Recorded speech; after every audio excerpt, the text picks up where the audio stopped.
One of the best Greek tragedies. That's what I feel, and it's huge.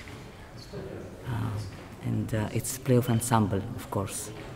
It's not the play where you have a protagonist and everything around him. No, it's all together. We are dependent of each other.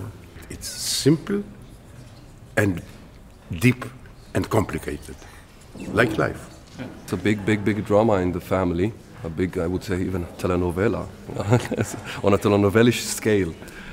Sie erzählt davon, dass man auch mutig sein muss, auch wenn man riesen Schiss davor hat, Dinge zu wagen, dass man sie tun muss, wenn man eine Veränderung haben will. This conflict in the family draws the whole family into the subconscious and sub-layers of the truth that is hiding. I don't want to make any spoilers. You will have to come to the theater and see what happens.